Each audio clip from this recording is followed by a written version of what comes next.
আল্লাহু আকবার, আল্লাহু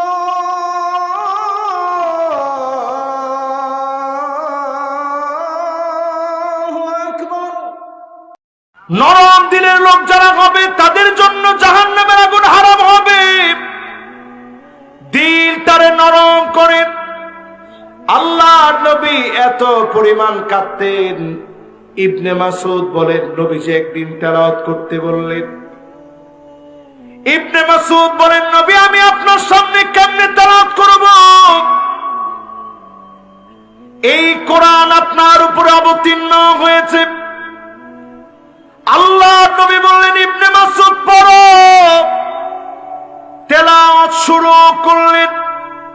তিলাওয়াত যখন চলছে, আল্লাহর নবী বিশ্ব নবী সূরা নিসা তেলাওয়াত শুনছেন। ইবনে মাসউদ তিনি তেলাওয়াত করতেছেন। যখন আল্লাহর নবী আয়াত শুনলেন, ফাকাইফা ইযা জিনা মিন কুল্লি উম্মাতিন বিশাহীদ ওয়াজিনা বিকা আলা হাউলাই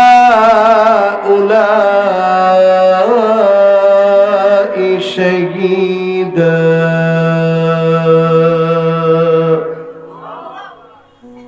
ইবনে মাসউদ বলেন, এই পর্যন্ত যখন আমি আসলাম সূরা নিসা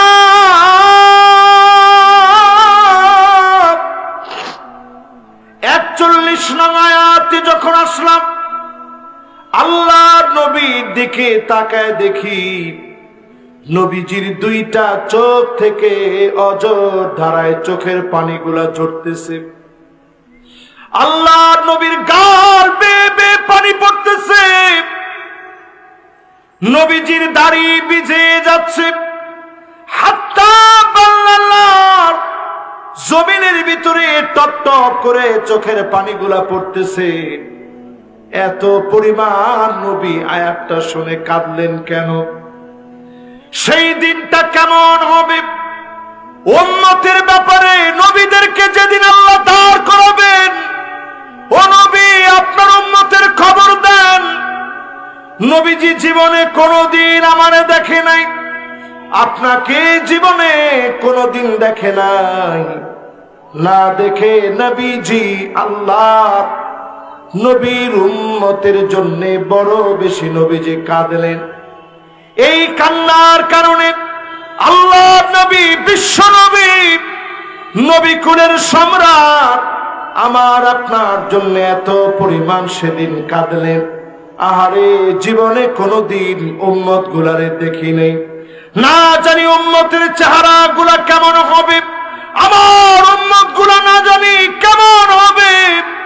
আল্লাহর নবী এই জন্য কাঁদলেন। আজকেও যদি আমি আপনি নবীর উম্মতের পরিচয় দেই, নবী আমার আপনার জন্য অপেক্ষা করবে। গুররান মুহাজ্জালিন মিনাল ওযু, ওযুর পানিগুলা ঝকঝক করে উঠবে, চকচক করে উঠবে। আল্লাহর নবী ডেকে ডেকে শাফাত করবেন। যিনি ধন্য বানায়া জান্নাতি বানায় দিবেন তিনি কে? গেছে কয়টা ভাই? ৬টা। কয়টা? ৭ নম্বরে শুনেন আমার ভাইয়েরা, মান দাফানা সালাসা মিনাল ওয়ালাদ, তিনটা সন্তান মারা গেল আপনার। অনেকের সন্তান ছোটবেলায় মারা যায়, অনেকের সন্তান জন্মগ্রহণের পরেই মারা যায়, অনেকের সন্তান পেটে মারা যায়। এই সন্তান চলে যাওয়ার পরে একবারের জন্য আপনি কোনো দোষারোপ করেন নাই, মালিকের ব্যাপারে কোনো বাজে মন্তব্য করেন নাই। আল্লাহ দিয়েছেন, আল্লাহ তুমি নিয়ে নিয়েছ। এই সন্তান তোমার কাছে সুপর্দ করলাম। সন্তান ৩ জন চলে গেছে, মন খারাপ করে নাই। এমন লোকটাকে ডেকে ডেকে যিনি জান্নাত দান করে দিবেন তিনি কে? 7 নাম্বার শেষ। এবার কয় নাম্বার? শেষ। কয় নাম্বার? এরপরে কয়েকটা আমল বলবো, যে আমলগুলা জান্নাত সহজ করে দিবে। এরপরে আমরা ফিলিস্তিনের জন্য মন থেকে আজকে আর কিছু না পারি একটু দোয়া করে দেব, পারবো না ইনশাআল্লাহ? তাহলে কয় শ্রেণীর মানুষের জন্য জাহান্নাম হারাম? আরো জোরে বলেন,